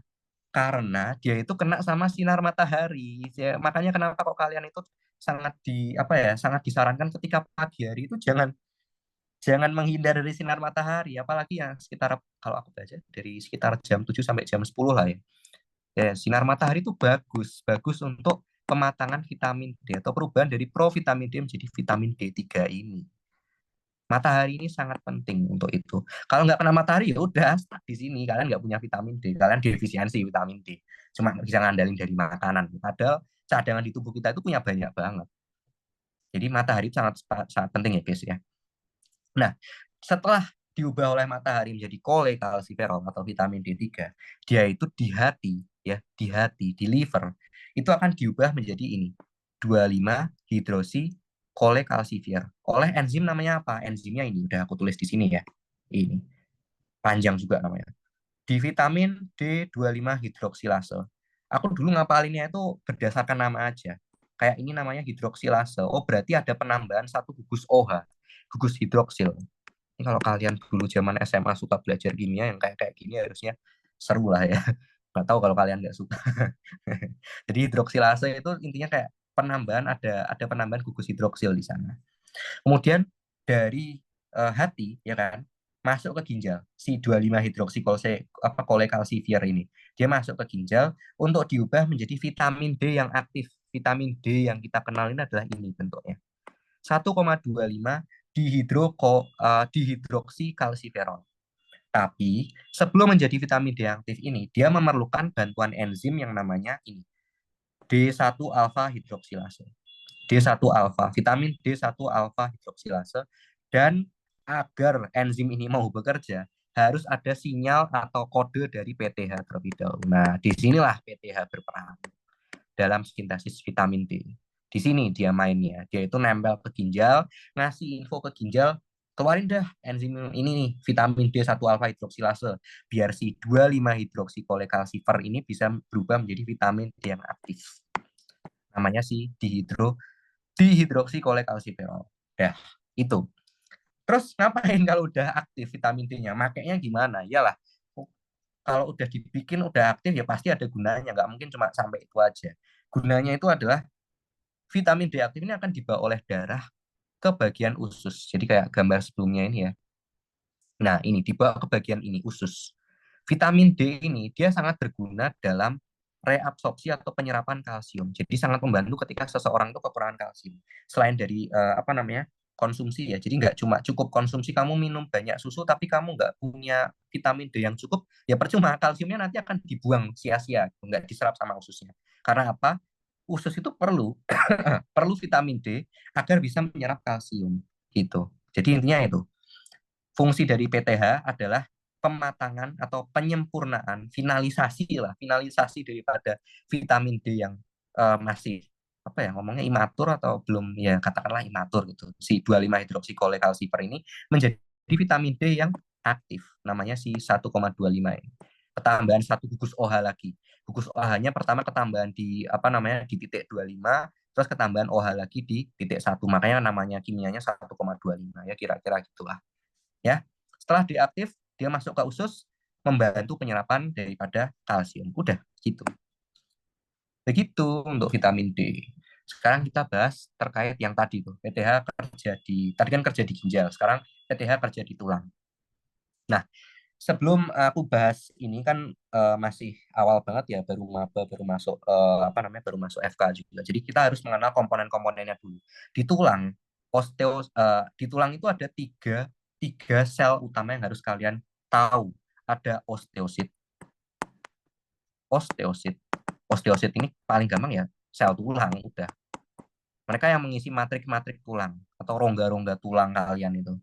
Ini si sel tulang ini. Terus ada yang namanya osteoblast. Lalu ada yang namanya osteoklas. Osteoblast, dia ini adalah sel yang katakanlah sel baik. Sel baik kenapa kok baik? Karena dia itu menyusun matriks tulang. Jadi dia yang memperpadat, bikin tulang itu padat, bikin padat. Dan osteoklas dia itu yang membongkar daripada tulang. Dia yang bikin tulang itu keropos. Tapi masing-masing ada benefitnya sendiri ya. Jadi kita bahas di sini. Nah, awalnya hormon paratiroid dia akan menempel ke apa namanya ke ini ke osteoblas. Ini osteoblas ya ini ya. Ini kan osteoblas nih, ini. Osteoblas. Dia nempel di osteoblas. Penempelan PTH pada osteoblas itu menyebabkan ligan osteoprotegerin. Jadi OPGL ini adalah osteoprotegerin ligan itu mengaktifkan preosteoklas atau osteoklas yang belum aktif menjadi osteoklas ya, osteoklas. Jadi kerjaannya ngapain? Ya udah, ketika osteoklas sudah aktif, dia akan mengeluarkan enzim-enzim yang namanya lisozim. Kalian harusnya udah tahu lah ya organel yang namanya lisosom. Lisosom kan adalah organel yang mencerna struktur apapun itu. Intinya isinya dia itu enzim-enzim pencernaan. Nah, enzimnya yang di dalamnya namanya lisozim. Nah, mengeluarkan lisozim untuk membongkar tulang-tulang tadi karena tulang-tulang tadi itu berisi kalsium. Di sini banyak banget kalsium, kalsium, kalsium, kalsium. Ya, buat apa? Ya buat untuk mengembalikan kadar kalsium di dalam darah yang kurang. Begitu. Jadi nggak bisa dipukul rata kalau osteoblas tuh ya sel-sel baik semua, osteoplas tuh sel-sel jahat semua, enggak. Itu cuma untuk cara aku untuk apa ya, menganalogikan. Tapi masing-masing daripada sel ini memiliki apa namanya, memiliki benefitnya masing-masing, ada kegunaannya dan ada waktunya untuk sel ini untuk bekerja. Ketika kalsium di dalam darah itu rendah, ya saatnya osteoklas yang bekerja. Tetapi ketika apa namanya, misalnya pada orang tua yang udah osteoporosis yang tulangnya keropos, mereka itu harus banyak osteoblasnya yang bekerja. Ya, begitu. Ini bahkan udah paratiroid itu dikit, cuma ini aja 3 slide ini aja. Oke, Hugo, ada yang mau ditanyain nggak dari bagian paratiroid? Belum ada, Pak. Oke, gampang lah ya yang paratiroid ini. Aku yakin kamu paham yang paratiroid. Oke, kita masuk ke bagian yang adrenal. Adrenal atau kelenjar, sorry, betul lagi. Adrenal atau kelenjar suprarenalis. Jadi adalah kita review dikit, adrenal itu adalah kelenjar yang letaknya ada di atas ginjal, kan namanya suprarenalis. Supra itu di atas, renal itu ya ginjal. Ada dua, ada kanan kiri. Yang kanan ya kemarin itu bentuknya segitiga triangular, yang kiri itu bentuknya seperti bulan sabit, crescent kalau menurut buku buku textbook. Nah, kita di sini akan membahas bagian korteks adrenalnya saja, karena emang di Guyton and Hall itu hanya membahas bagian korteks adrenalnya aja. Sedangkan bagian medulanya ini kurang dibahas. Jadi kita akan fokus di sini, fokusnya di sini. Jadi hormon, kembali lagi, semoga kalian masih ingat, korteks adrenal itu memiliki 3 zona, 3 lapisan yang penting dalam memproduksi hormon-hormon ini. Yang pertama yang paling luar itu ada zona glomerulosa. Glomerulosa. Yang kedua adalah fasciculata, yang paling tebal yang kemarin aku bilang, fasciculata. Dan yang terakhir yang paling pewarnaannya paling tebal, bukan tebal, yang pewarnaannya paling jelas sendiri itu karena dia punya lipofusin adalah si reticularis. Ya, ini dia. Ini mereka ini memiliki produksinya masing-masing. Glomerulosa fokus di mineralokortikoid, fasciculata itu punya fokus di hormon-hormon glukokortikoid atau steroid. Bahasa awamnya ya, steroid itu ini, glukokortikoid ini ya steroid ini dia. Reticularis ini adalah androgen prekursor, di mana contohnya adalah kemarin aku ajarin DHEA, dehydroepiandrosteron, dan androstenedion. Kalau aku nggak salah ya, semoga aja nggak salah. Ini dah, kita fokus di bagian ini aja. Ini kurang dibahas. Oke, kita lanjutnya. Nah, di sini kita akan mengenal selain HPA aksis, HPT aksis, kita akan mengenal satu lagi. Ada yang namanya RAAS atau renin angiotensin aldosteron system. Jadi suatu apa namanya? Suatu sistem yang menghubungkan antara ini adalah enzim renin, angiotensin dan juga hormon aldosteron yang diproduksi. Sebentar, gambarnya ada nggak ya? Ah, ini dia. Ini gambarnya. Tapi aku jelaskan di sini dikit dulu ya. Jadi kayak intinya di slide ini adalah mineralokortikoid itu banyak jenis hormonnya. Ada aldosteron, ada deoksikortikosteron, kortikosteron, dan masih banyak lagi. Cuma yang paling kuat dan paling banyak diproduksi itu ya aldosteron. Jadi cukup kalian pelajari yang ini aja, aldosteron. Yang lain ya nice to know aja. Ya, kita lanjut ke yang RAS tadi yang aku bilang. Nah, ini tadi. Jadi RAS sistem, aduh kok jadi double ya, RAS sistem harusnya. Jadi renin, angiotensin, Maksudnya ini angiotensin yang ini. Angiotensin dan aldosteron sistem itu adalah suatu sistem yang melibatkan ada organ liver, kidney, lung, adrenal dan juga apa namanya? Ini blood vessel. Nah, prosesnya itu gini. RAS sistem itu diawali dengan produksi yang namanya angiotensinogen. Ogen di belakangnya. Ogen itu berarti belum aktif. Kayak dulu kalian SMA pasti pernah mendengar yang namanya zimogen. Zimogen ini adalah suatu terminologi yang digunakan pada enzim yang belum aktif. Namanya adalah zimogen. Jadi apapun itu yang belakangnya namanya ogen, ogen, ogen itu pasti dia itu imatur dan belum belum bisa dipakai atau belum aktif atau belum matang. Ya kayak gitulah bahasanya. Intinya belum bisa dipakai. Nah, si angiotensinogen yang dihasilkan oleh liver ini, dia akan diubah menjadi angiotensin satu oleh renin yang dihasilkan oleh ginjal. Jadi ginjal ini juga menghasilkan renin. Renin ini enzim kalau nggak salah untuk mengubah angiotensinogen menjadi angiotensin satu. Nah, angiotensin satu akan diubah menjadi angiotensin 2 oleh ACE. ACE ini apa? ACE ini adalah angiotensin converting enzyme. Jadi ini adalah juga enzim yang dihasilkan oleh paru-paru untuk mengubah angiotensin satu menjadi angiotensin 2. Barulah si angiotensin 2 ini dia menstimulasi adrenal gland untuk menghasilkan mineralokortikoid di mana contohnya ya benar contohnya adalah aldosteron. Aldosteron fungsinya buat apa? Fungsinya ya buat ini, pengaturan tekanan darah sama untuk reabsorpsi elektrolit dan retensi air seperti kayak dibilang di sini ya. Reabsorpsi of elektrolit, elektrolit ya contohnya Na, Cl, K kayak gitu ya. Dia kerjaannya ini nih, kerjaannya si aldosteron. Sama mempertahankan ini air, retensi air. Jadi nggak banyak air yang dibuang. Selain itu karena dia air nggak banyak dibuang, kan otomatis berarti anu ya, apa namanya? Otomatis kan berarti gini, air atau volume darah yang ada di dalam pembuluh darah kan berarti meningkat ya, volumenya kan meningkat. Kalau volume meningkat itu berarti kan anu apa namanya? Berarti kan tekanannya juga meningkat. Ya, volume kan apa namanya? Masih ingat ini nggak sih? Aku agak anu ya, agak nyeleweng dikit ya dari PPT. Kalian pasti pernah belajar di SMA itu persamaan kimia ini. Aku lupa nama persamaannya tapi pokoknya gini. PVN RT. Ya, ini pokoknya persamaan ini nih. Bahwa tekanan itu berbanding lurus dengan volume. Jadi ketika volumenya meningkat, tekanan juga akan meningkat. Gitu. Jadi volume darah karena retensi air itu dipertahankan banyak volume, otomatis di volume air yang ada di dalam pembuluh darah itu juga meningkat. Akibatnya terjadi peningkatan tekanan ya kita nyebutnya tadi pengaturan tekanan darah atau tekanan darahnya itu meningkat, tensi darahnya itu meningkat. Seperti itu. Ya, itu untuk RAS sistem. Nah, sekarang kita membahas untuk yang glukokortikoid dan androgen. Ini kalau tadi dipengaruhi sama yang namanya RAS ya, ini pegang juga mineralokortikoid itu dipegang sama RAS.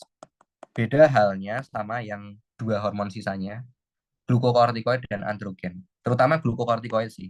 Glukokortikoid itu diatur sama HPA aksis. Ya, HPA aksis. Jadi glukokortikoid itu nama lainnya di sini contohnya adalah yang paling sering ada kortisol. Seperti di sini nih, kortisol nih aku lingkarin kortisol. Dia yang paling banyak diproduksi sama zona fasciculata daripada korteks adrenal. Kortisol ini. Nah, dia ini lebih dipengaruhi sama HPA aksis. Kita langsung ke HPA aksisnya aja lah ya daripada buang lama-lama waktu di sini. Nah, ini dia HPA aksis.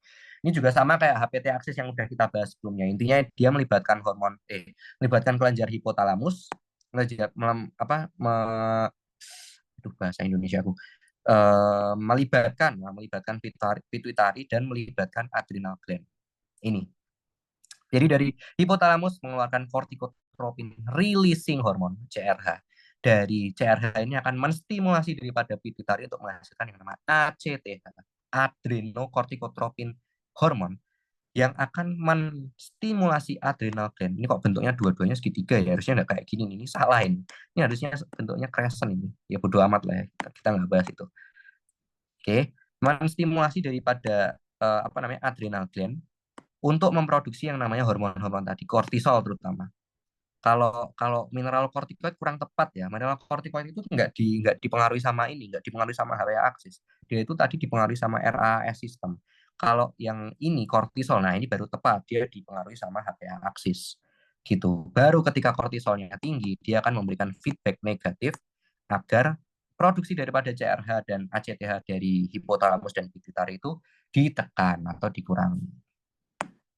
Nah, sekarang biokimianya.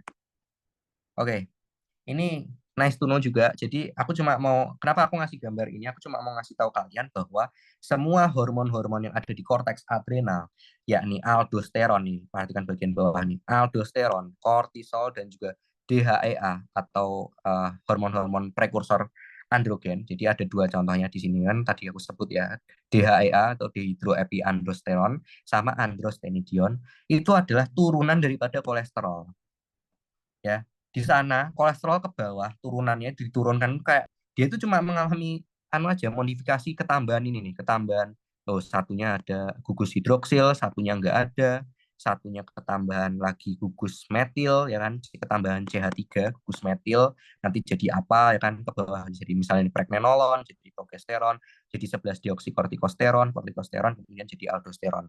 Nanti kalau belok dikit nanti jadi hasilnya beda, nanti belok dikit ke kanan lagi hasilnya beda lagi. Udah, itu aja. Nanti kalau ini tambahannya dikit lagi, dehidroepiandrosteron sama androstenedion itu fungsinya nanti akan diubah menjadi testosteron, hormon testosteron yang kita kenal selama ini. Udah, itu aja fungsinya aku ngasih slide ini. Untuk menekankan bahwa semua hormon yang dihasilkan di bagian korteks adrenal itu adalah turunan daripada kolesterol. Jadi jangan jangan apa ya, jangan kan kolesterol pasti oh kolesterol itu jahat pasti di kehidupan itu kita pasti selalu mengkambing hitamkan kolesterol bahwa kolesterol ini adalah suatu suatu senyawa yang harus patutnya dihindari oh padahal ini penting jadi kayak misalnya kalian ditanya kolesterol itu ada manfaatnya apa ya ini dia ini sebagai bahan pembentukan hormon-hormon yang ada di adrenal terutama korteks adrenal ini tadi tiga tadi mineral kortikoid glukokortikoid dan juga prekursor androgen jadi kalian harusnya udah bisa jawab pertanyaan kalau ditanya di anu ya orang orang awam ya. Kolesterol emang ada gunanya. Kolesterol emang emang bermanfaat. Oh, ada. Kolesterol ini manfaatnya.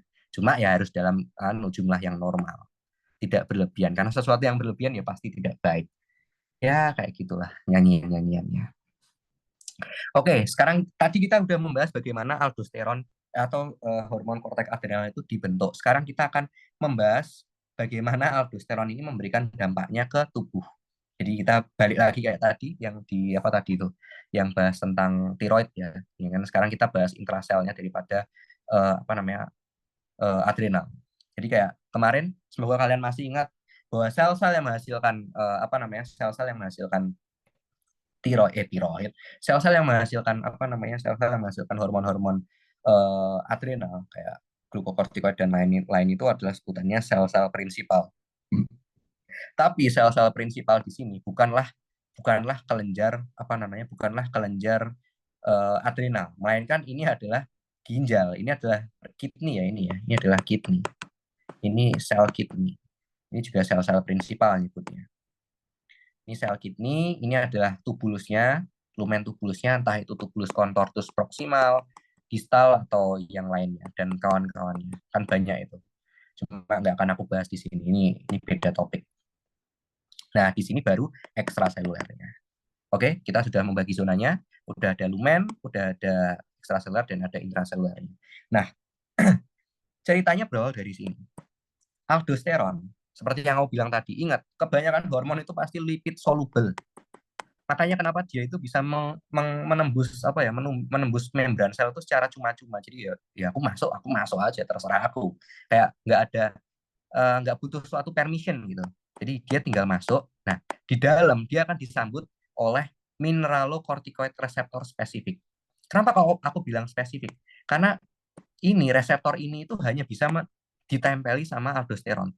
Sebenarnya dia itu juga bisa ditempeli sama hormon-hormon glukokortikoid. Tetapi sekali lagi harus bilang akan tetapi glukokortikoid seperti kortisol dia itu ada suatu enzim namanya itu susah aku lupa dihidrosteron dehisteroid apa gitu di Gaitan kalau kalian penasaran ada di Gaitan cuma aku nggak taruh di sini karena itu kurang penting menurutku itu hanya nice to know Jadi kortisol itu diubah oleh suatu enzim itu menjadi kortison, ya. Kortisol, ini step ya. Kortisol menjadi kortison. Nah, cuma berubah satu huruf aja ini namanya ini. Dari L jadi N, kortison. Udah, strukturnya itu udah beda total. Dia itu nggak bisa nempel di sini, di mineralokortikoid reseptor spesifik ini. Jadinya alhasil yang bisa nempel di ini cuma aldosteron. Udah, gitu aja. Nah, sama prinsipnya kayak tadi T3 tadi itu. Kalau udah masuk nempel ya kan, dia kan dibawa ke bagian nukleus ya kan, ke inti, nanti memengaruhi untai DNA-nya bla bla bla untuk memproduksi protein yang dia inginkan. Nah, apa yang dia inginkan? Yang dia inginkan itu bentuknya dalam secara garis besar itu cuma dua. Ini, protein transport sama enzim. Udah, itu aja. Contohnya protein transport itu apa? Ya ini nih, protein transport NAK ini. NAK channel kan protein transport ini. NAK channel. Sama enzim-enzimnya ya, enzim-enzim yang dibentuk atau dibutuhkan oleh mitokondria. Dalam dalam apa tujuannya? Untuk menghasilkan ATP, ya, adenosin trifosfat, atau kalian menyebutnya dulu di SMA itu ini sama dengan energi, energi, energi. Nah, ATP ini fungsinya untuk menggerakkan ini tadi, menggerakkan apa namanya? Ini apa sorry, si NAK channel ini. Karena NAK channel ini supaya terbuka itu dia butuh ATP, butuh energi. Kenapa kok harus harus harus banget itu Na-nya ini dikeluarin? Karena kan sekali lagi aku ingatin, aldosteron dia itu fungsinya adalah untuk menjaga atau mengurangi ion-ion supaya untuk dibuang. Apa ya? Bahasanya meningkatkan reabsorpsi atau penyerapan ulang. Jadi di sini itu ceritanya di lumen tubulus. Ini isinya kencing ya. Ini urin ini. Nah, di urin ini dia itu banyak banget elektrolit. Contohnya kayak Na plus, ya kan? Na plus ya, di sini yang dibahas Na plus sih. Yang lainnya sebenarnya banyak, tapi kita fokus Na plus aja. Biar nggak mumet, biar nggak pusing. Ya, Na plus Na plus supaya bisa masuk ke dalam intrasel karena di sini protein transportnya dia ini adalah protein transport yang sifatnya pasif, pasif transport. Maka ion itu harus bergerak dari konsentrasi yang tinggi ke konsentrasi yang rendah. Sama halnya seperti air. Air itu bergerak dari dataran yang tinggi ke dataran yang rendah, atau dari tempat yang bertekanan tinggi ke tempat yang bertekanan rendah. Nah, ini sama konsepnya fisikanya di sini. Ya, harus mengikuti gradien konsentrasi. Gradien itu artinya kemiringan. Jadi bergerak dari konsentrasi yang tinggi ke konsentrasi yang rendah. Supaya bisa menciptakan kondisi konsentrasi Na intraselulernya dikit atau rendah itu gimana? Ya Na yang ada di intraseluler ini, Na banyak ini dipaksa keluar sama si apa namanya NAK channel ini dipaksa keluar dia. Karena dipaksa keluar, Na plus di dalam intraselnya bisa rendah, ya kan? Karena udah rendah, makanya Na plus yang ada di dalam lumen ini bisa masuk secara pasif, hanya mengandalkan gradien saja. Begitu. Jadi semua ini tuh ada penjelasan logisnya. Kalau kita pelajari kayak gini kan jadi lebih make sense gitu ya. Ya, semoga kalian bisa ngerti penjelasanku yang ini. Sekarang kita bahas untuk mekanisme kerja daripada kortisol. Yang ini sih nggak seribet yang ini ya. Kalau yang kortisol itu kebetulan di Gaitan and Hall aku baca itu nggak terlalu banyak penjelasan seperti yang intraselulernya ini. Dia itu lebih bahas narasinya aja. Contohnya kayak di sini aku tinggal jelasin ini aja sih. Gluconeogenesisnya, mobilisasi proteinnya, mobilisasi lemaknya, sama stabilisasi lisosomnya. Jadi gluconeogenesis, nah, sekalian kalian belajar tentang terminologi-terminologi medis ya, terutama terminologi-terminologi biomolekuler kayak gini. Gluconeogenesis lah, glikogenesis lah, glikolisis lah. Itu kalian harus mulai terbiasa sama itu. Karena kalau kalian nggak terbiasa, belajar kalian bakal susah. Oke, kita lanjutkan dulu ke bagian gluconeogenesis. Jadi gluconeogenesis seperti namanya gluko itu untuk glukosa, neo artinya baru, genesis artinya pembentukan. Jadi kalau kita artikan gluconeogenesis adalah suatu proses pembentukan senyawa glukosa baru. Seperti itu. Gluconeogenesis ini dia berfokus terjadi di daerah liver atau hati. Seperti itu aja. Ya udah itu aja yang perlu kalian pelajari. Gluconeogenesis itu terjadi di hati kebanyakan ya. Jadi sintesis daripada gula perubahan daripada gula otot atau gula hepar, glikogen diubah menjadi glukosa yang beredar di dalam darah, ya. Itu nama prosesnya gluconeogenesis dan kebanyakan memang terjadi di hati. Oh ya, sekalian nambahin biar kalian nggak bingung ya, bedanya glukosa dan glikogen. Glukosa ini biasanya itu adalah bentuk gula yang beredar di dalam darah. Sedangkan glikogen ini adalah gula yang udah dimasukkan ke dalam sel. Paling sering itu adalah sel otot atau hati atau hepar. Jadi kayak gula itu disimpan, glukosa itu disimpan di dalam sel otot, nah namanya berubah jadi glikogen. Udah gitu aja. Ya, ini juga terminologi ini kalian harus paham, nggak boleh kebalik. Terus berikutnya mobilisasi protein. Kortisol itu dapat menurunkan produksi protein terutama di ekstrahepatik karena penekanan sintesis mRNA dan peningkatan amino di darah, asam amino di darah, sorry, karena katabolisme protein. Ya, jadi kortisol itu intinya dia itu meningkatkan peristiwa ini. Dah, kalian nggak usah pusing-pusing sama kalimat yang di awal. Udah ini aja. Katabolisme protein. Katabolisme, katabolisme itu artinya pembongkaran. Jadi aku punya The King. Aku karena kebetulan sorry ya anu kayak nyerempet dikit-dikit tentang GO. Nah, mungkin kalian yang pernah les di GO itu eh pernah mendengar yang namanya The King. Atau mungkin aku nyebutnya mnemonic aja lah ya. Jadi ini aku kasih ini aja. Susu Ana katanya dibongkar. Nah, jadi lawan daripada katabolisme itu adalah anabolisme. Ini agak-agak anu ya, menyimpang dikit. Jadi supaya kalian belajar sekalian belajar terminologi biomolekuler. Jadi katabolisme itu ini katanya dibongkar. Katabolisme adalah reaksi pembongkaran. Sedangkan susu ini adalah untuk susun. Ana itu adalah untuk anabolisme. Jadi anabolisme adalah kebalikan katabolisme, reaksi penyusunan. Udah, itu aja. Dan ini juga nggak boleh kalian kebalik. Harus belajar juga terminologi kayak gini. Kita lanjut ke poin yang ketiga, mobilisasi asam lemak. Kortisol meningkatkan pelepasan asam lemak ke sirkulasi darah karena tidak ada alfa gliserofosfat dari glukosa. Nah, ini yang kalian penting pelajari adalah ini. Ini aja. Apalin alfa gliserofosfat. Jadi apa namanya? Alfa gliserofosfat itu adalah suatu senyawa yang ada di dalam glukosa yang dia itu sangat penting untuk mengikat asam lemak tetap berada di dalam sel. Sel apa? Sel adiposit. Nah, adiposit. Adipositnya adalah sel yang berisi ini bukan sel yang berisi, ini memang sel lemak dasarnya. Adiposit ini adalah sel jaringan lemak gitu. Nah, supaya asam-asam lemak ini nggak lepas ke dalam darah dan menyebabkan penyumbatan ya, itu dibutuhkan ini tadi alfa gliserofosfat. Nah, karena apa namanya kortisol ini sorry, karena kortisol ini tadi ada hubungannya sama gluconeogenesis, dia itu malah kayak ngelepas gula di darah, bukannya disimpan di dalam sel. Akibatnya gula di dalam sel kan rendah. Karena gula di dalam sel itu rendah, akibatnya alfa gliserofosfat di dalam sel itu juga rendah. Karena nggak ada alfa gliserofosfat, makanya sama-sama lemak ini gampang lepas ke pembuluh darah. Gitu logikanya. Jadi ada hubungannya ya. Ini si gluconeogenesis sama ini tadi aduh kok pencet-pencet. Gluconeogenesis sama mobilisasi asam lemak. Terus yang terakhir stabilisasi lisosom itu intinya ya cuma kortisol itu menjaga membran lisosom itu biar gak gampang pecah, nggak gampang ngeluarin enzim lisozimnya. Udah itu aja. Karena nggak ada lisozim yang keluar, akibatnya nggak ada reaksi peradangan. Makanya kenapa kortisol ini atau glukokortikoid kan golongan besarnya kan glukokortikoid ya. Nama lainnya itu adalah hormon steroid. Kalian pasti pernah mendengar lah, minimal pernah pakai obat steroid kayak prednison, prednisolon, metilprednisolon, yaitu obat-obatan steroid. Steroid itu adalah fungsinya untuk mencegah atau menurunkan reaksi inflamasi.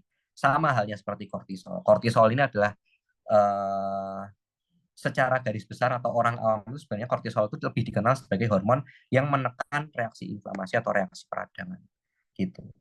Ya kan? Semuanya berhubungan, semuanya make sense, semuanya ada logikanya. Oke, kita lanjutkan dulu. Oh, udah sampai pankreas. Udah sampai organ terakhir. Gimana Hugo? Ada yang mau ditanyakan dulu nggak bagian adrenal? Ini banyak banget juga adrenal ini.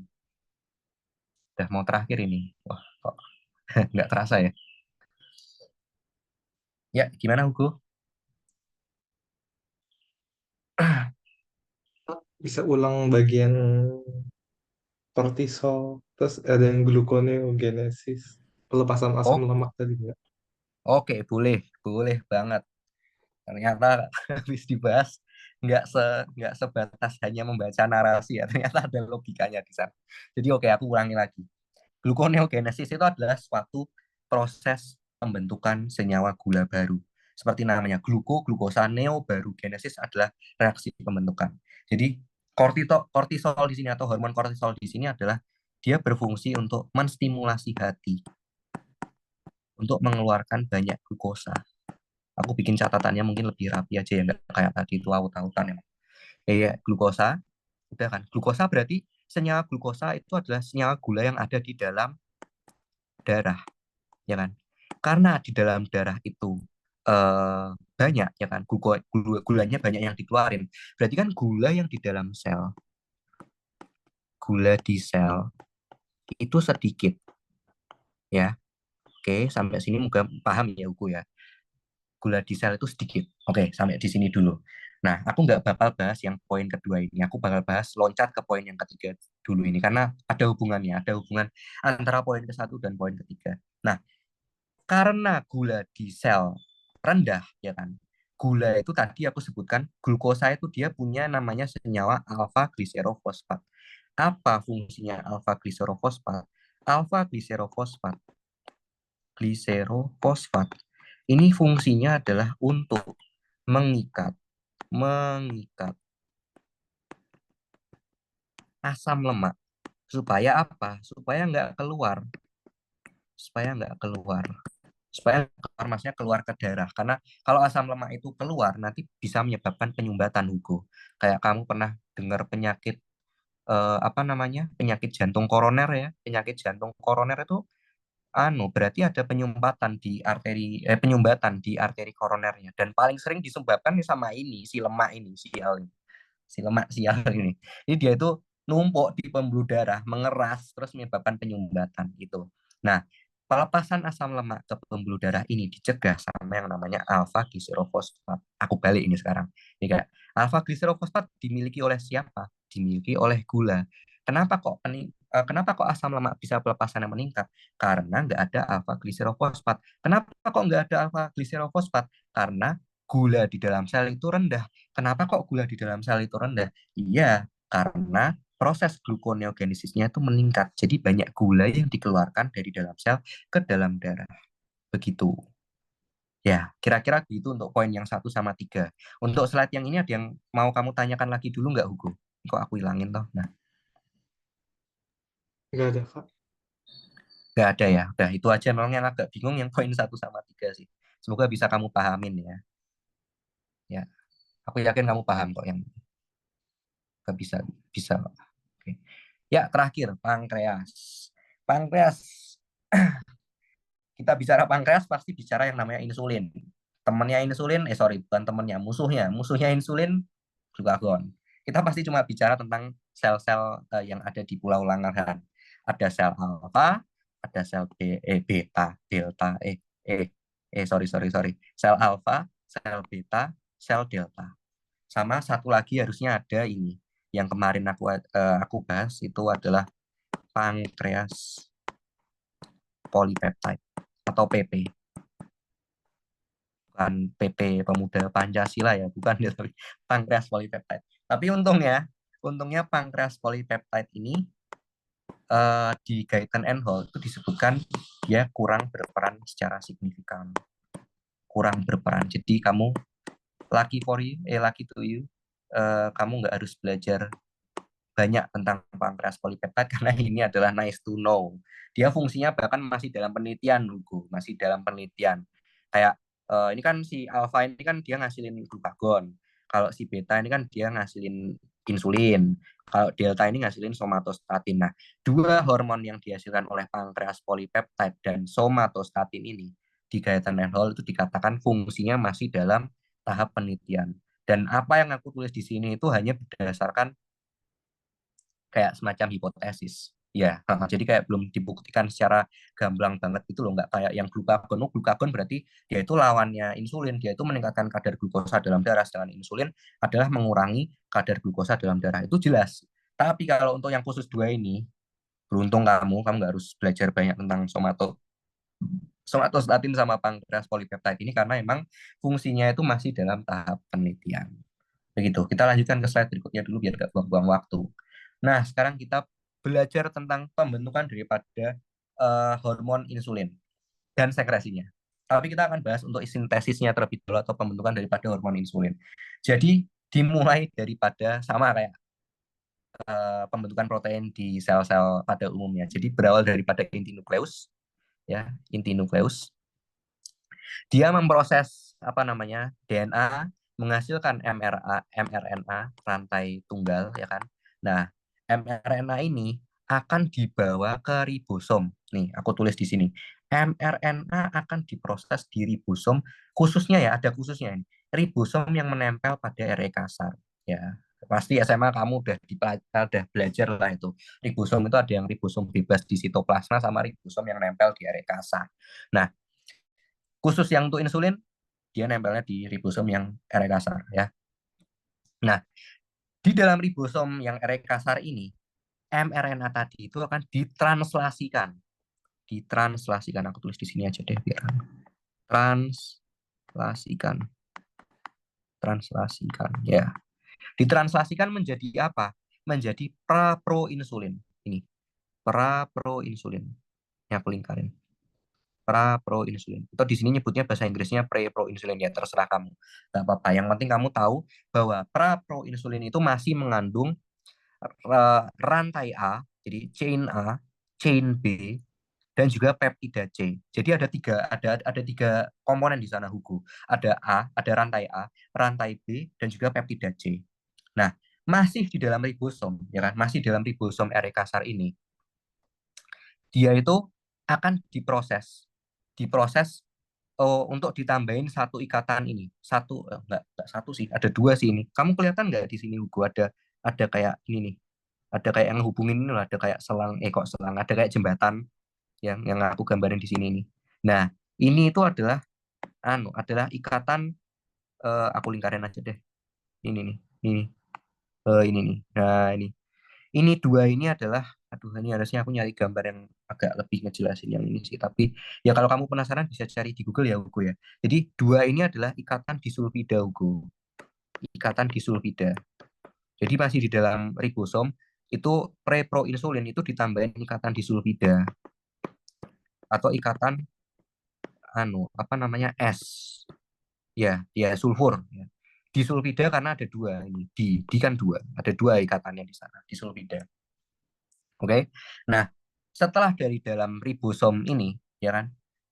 Setelah dari dalam ribosom ini yang namanya proinsulin setelah ditambahi ikatan disulfida itu namanya berubah jadi proinsulin. Dia itu akan dibawa ke aparatus Golgi. Ya kan? Dari RE kan memang nyanyiannya gitu ya. Dari RE itu kan habis itu masuk ke Golgi gitu.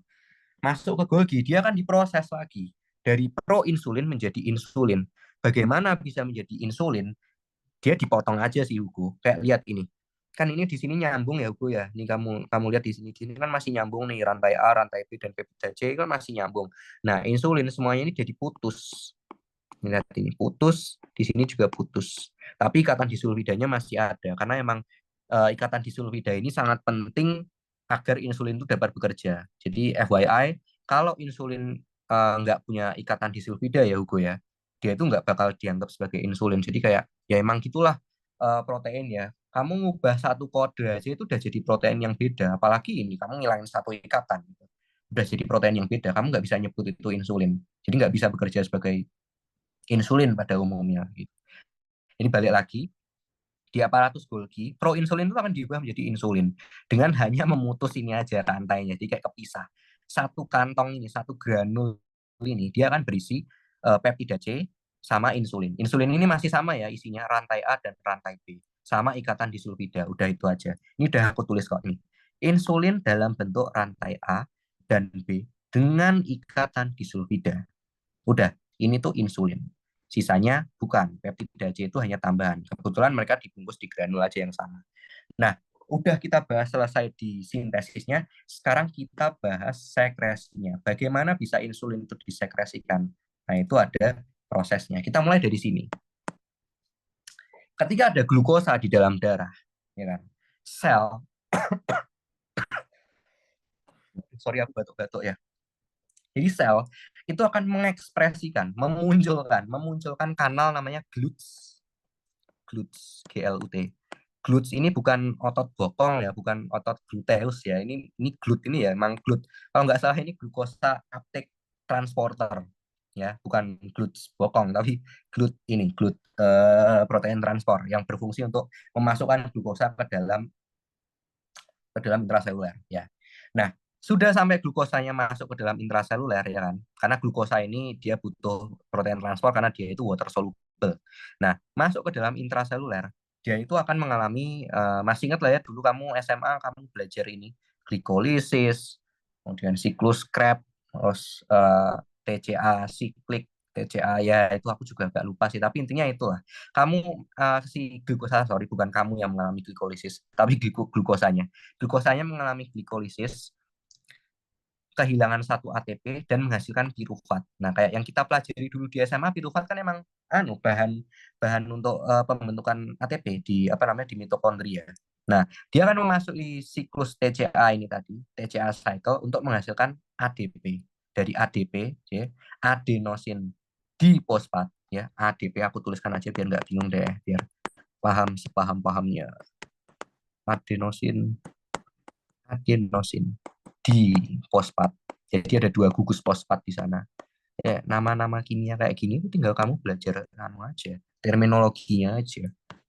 Kamu nggak harus belajar bentuk bentuk molekulnya, bentuk kayak segi 6 kayak gini itu aku juga nggak ngapalin, nggak kepake kok itu. Cuma kalau misalnya keluar di ujian blok nanti ya wassalam lah. Ya kan paling cuma keluar berapa soal daripada kamu menyiksa diri kamu sendiri ngapalin bentuk-bentuk rantai kayak gitu mending aku belajar konsepnya aja. Ya kita lanjut lagi ATP. ATP itu adenosin trifosfat. Nah, 3 gugus fosfat. Apa fungsinya kenapa kok harus ada di bentuk ATP? Fungsinya adalah untuk yang ini lihat, dia di sini gambarnya seperti ini kayak ada huruf T, ini artinya inhibisi ya, inhibisi. Kalau seperti ini artinya stimulasi kalau panas seperti ini. Aku hapus dulu biar aku nggak. Nah, ATP itu menginhibisi channel daripada kalium supaya channelnya apa? Tertutup. Jadi kan kalium ini kan dari apa ya? Dari dalam keluar ya, gerak dari dalam keluar. Jadi kayak di awal-awal sini tuh gradien polarisasinya. Jadi pengkutupannya tuh yang di luar itu lebih positif. Sorry, lebih positif. Ini kok nggak mau dicoret. Nah ini di luar ini lebih positif, sedangkan yang di dalam ini lebih negatif. Nah, ini ini adalah kondisi, pahami dulu ya. Ini adalah kondisi sebelum kanal kaliumnya ini atau K channelnya ini tertutup. Nah, setelah kena ATP, channel K-nya ini ketutup. Akibatnya apa? K-nya ini banyak yang tidak bisa keluar, Go. Dan kalium ini kan kamu pasti tahu lah, K ini adalah suatu eh, kation, kation atau ion positif. Bukan kayak Cl ya, Cl itu kan anion, ion negatif. Ini kation. Banyak, sorry, K plus, K plus, K plus, K plus. Nah, karena banyak K plus di sini, akibatnya lingkungan di dalam intrasel itu lebih positif, Hugo. Lebih banyak positifnya. Seperti ini. Ini lebih banyak positifnya. Lebih positif. Aduh, ini kok nggak mau dicoret tuh ini. Gambarnya aku. Nah, ini. Lebih positif dan di luar itu lebih negatif. Akibatnya apa? Karena terjadi perubahan gradien polarisasi atau gradien pengkutupan. Ya, awalnya yang di luar positif, terus sekarang dalamnya yang lebih positif karena K plusnya ini nggak bisa keluar. Ya, terjadilah depolarisasi. Ini terjadilah depolarisasi karena ada perubahan gradien polarisasi tadi. Nah, depolarisasi ini atau kelistrikan yang muncul listrik yang muncul karena perubahan gradien polarisasi tadi itu menjalar, Hugo. Kayak ini misalnya aku gambarkan listrik ya dari cerot ini listrik, yaitu menjalar di sepanjang membran sel sampai nemu yang namanya Ca2+ channel atau channelnya si kalsium. Seperti di sini namanya voltage gated. Jadi kayak ini kanal ini dipengaruhi banget sama yang namanya tegangan. Jadi begitu ada depolarisasi, kanal ini akan terbuka. Terjadilah Ca2 influx. Influx itu artinya masuk. Jadi banyak ion kalsium dari ekstrasel itu masuk ke dalam, masuk semua. Masuk, masuk, masuk. Nah, CA2 inilah hukum adalah faktor yang dibutuhkan supaya granul-granul yang berisi insulin tadi itu bisa atau mau keluar. Jadi supaya granul insulin tadi keluar atau bisa disekresikan harus ada CA2 plus ini tadi. Jadi CA2 plusnya baru bisa keluar gitu. Itulah sintesis dan sekresi daripada hormon insulin. Seperti itu. Aku lanjutin dulu. Nah, tadi udah bahas gimana kita membentuk pemabrikan, sorry, bahasanya jadi susah gitu ya. Produksi, aduh diksi katanya kurang tepat. Ya, produksi benar sih. Produksi daripada insulin dan bagaimana insulin itu disekresikan ke pembuluh darah. Sekarang kita membahas bagaimana insulin itu mempengaruhi sel. Bagaimana insulin itu bekerja di dalam intrasel. Ini lebih lebih sederhana sih daripada yang tadi. Jadi intinya ini insulin ya kan. Insulin nanti nempel di reseptornya. Reseptornya ini unik ya BTW Hugo. Jadi dia itu punya 4 subunit. Subunit alfanya 2, subunit betanya 2. Jadi ada subunit yang menempel di membran sel dan ada 2 subunit yang mengambang di ekstraseluler. Jadi ini adalah ekstraseluler di sini. Ini adalah ekstraseluler. Nah, ketika insulin nih, ini yang bentuk apa ini? Ini apa sih? Trapezium ya? Nggak tahu. Soal bentuk-bentuk matematika kayak ini aku kurang jago ini. Ya pokoknya bentuk inilah. Peluru. Ya itu nempel di reseptornya akan mengakibatkan aktivasi pada ini, tirosin kinase. Ini. Nah, tirosin kinase akan mengaktifasi namanya substrat reseptor insulin atau bahasa Inggrisnya itu insulin reseptor substrat. Ya tinggal dibalik aja sih, yaitu RS. Nah, setelah substrat insulin reseptor ini tadi aktif, dia akan melakukan atau terjadi peristiwa yang namanya fosforilasi enzim. Fosforilasi itu kita bedah dulu ya terminologinya. Fosforilasi. Fosforilasi. Fosfor itu adalah fosfor. Jadi P, fosfor, senyawa kimia. Ya. ASI, fosforilasi adalah suatu proses penambahan. Jadi fosforilasi itu adalah penambahan gugus P. Penambahan gugus P. Gugus fosfat. Gugus fosfor, sorry. Fosfat mah PO43 min. Nah, gugus P. Contohnya apa? Contohnya itu ya kayak tadi dari ADP menjadi ATP, kan ketambahan P1 itu. Ini sudah contoh dari ATP. Contoh dari ATP ini adalah contoh dari peristiwa fosforilasi. Nah, bahasa awam dari fosforilasi atau penambahan gugus P itu adalah aktivasi. Jadi ketika kamu membaca suatu materi ya Hugo ya, kamu menemukan kata fosforilasi, dia itu bisa berarti penambahan gugus P, juga bisa berarti aktivasi. Seperti itu.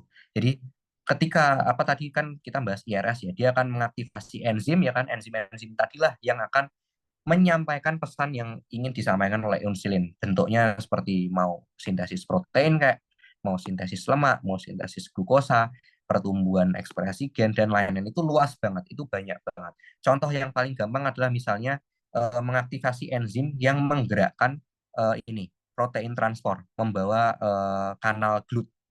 Ini adalah kanal GLUT yang tadi kita bahas ya, GLUT, glukosa uptake transporter, supaya glukosanya itu bisa masuk. Ini, ya, begitu. Jadi insulin ini sangat penting ya dalam apa namanya dalam metabolisme gula karena mungkin agak nyimpang dikit kita bahas sedikit tentang penyakit diabetes ya di mana aku kan bahas salah satu penyakit diabetes yang jenis tipe 2 aja di mana terjadi resistensi hormon insulin. Jadi insulinnya itu ada tapi nggak bisa dipakai. Itu adalah DM tipe 2. Nah, DM tipe 2 itu mematikannya itu adalah bukan karena gulanya, tetapi karena komplikasinya, Hugo. Komplikasinya ini muncul karena insulin nggak bisa dikenali sama reseptornya. Jadi reseptornya ini kayak apa ya nggak bisa mengenali ada insulin gitu. Padahal insulin itu beredar banyak di dalam darah. Insulin nggak bisa dikenali, akibatnya si ini apa namanya kanal GLUT ini dia nggak muncul di permukaan. Akibatnya apa? Glukosa itu banyak. Glukosa itu banyak di dalam darah. Glukosa itu banyak di dalam darah. Terus kita bahas lagi tadi tuh yang apa namanya pelepasan asam lemak yang tadi di adrenal itu ada hubungannya sama ini, Hugo. Jadi karena glukosa itu banyak di dalam ini, banyak di dalam darah ya. Ini kan darah. Ekstraseluler ini darah. Ini intraselulernya. Karena banyak di dalam darah, akibatnya apa? Ya glukosa di dalam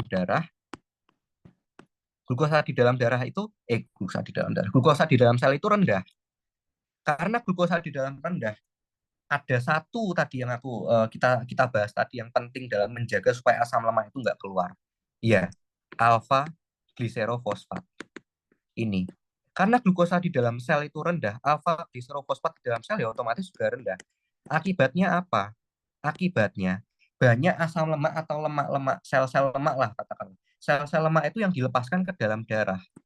Hmm, Banyak yang dilepaskan ke dalam darah. Karena banyak sel lemak yang dilepaskan ke dalam darah, itu bisa meningkatkan risiko terjadinya penyumbatan pembuluh darah atau bahasa medisnya itu aterosklerosis. Oh, kamu sekalian nambah lagi nih belajar terminologi medis baru aterosklerosis. Ini penebalan dinding pembuluh darah. Aterosklerosis yang dibiarkan lama-kelamaan itu bisa menyebabkan pembuluh darah menyempit bahkan sampai tertutup total. Yang bahayanya lagi contohnya itu misalnya terjadi di pembuluh arteri koroner yang menyuplai jantung. Akibatnya apa? Jantungnya nggak dapat darah. Padahal kita tahu darah itu kan bawa nutrisi ya. Kalau nggak dapat darah, nggak dapat nutrisi, sel-sel jantung mati. Sel-sel jantung mati nggak bisa memompa darah, udah orangnya keok, mati, koit. Jadi itu bahayanya DM. Ini sekalian buat belajar-belajar dikit lah ya. DM itu bukan yang membahayakan, itu bukan karena gulanya tinggi. Orang mah dengan gula sampai 400 pun kalau nggak ada komplikasi ya nggak apa-apa. Tapi kalau misalnya ini, apa namanya, muncul komplikasinya, salah satunya komplikasi ke pembuluh darah, ini aterosklerosis yang ngarah ke penyakit jantung koroner, PJK, udah, matinya itu karena komplikasinya. Begitu. Jadi ya inilah bahasan mengenai mekanisme kerja insulin di intraseluler plus pembahasan tentang diabetes mellitus. Kita lihat apakah masih ada. Oh, udah selesai. Gimana, buku untuk bagian pankreas ada yang ingin ditanyakan? Enggak, karena kebetulan kita udah selesai. Ya, buku ada pertanyaan? Nggak ada, Kak. Oh, enggak ada. Oke, berarti bisa dipahami lah ya yang bagian pankreas. Atau ada yang mau mau perlu aku ulangin lagi nggak bagian sebelum-sebelumnya?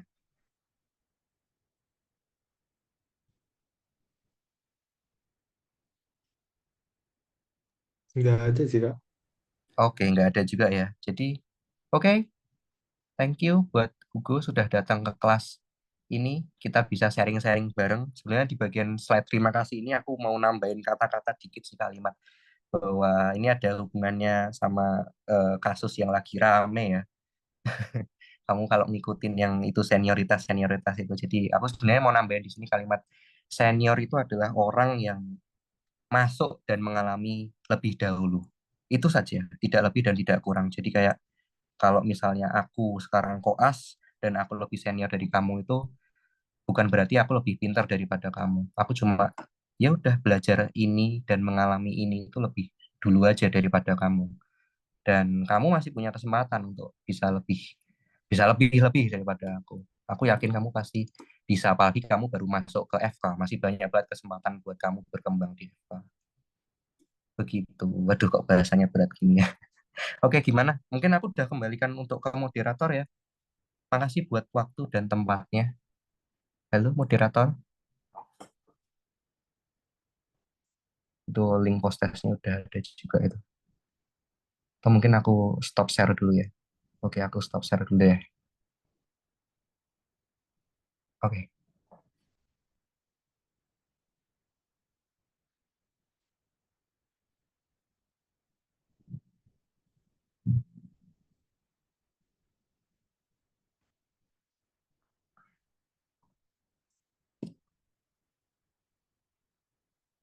Gimana cara ubahnya biar jadi yang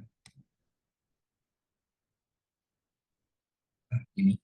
Ini lebih enak dilihat. Oke.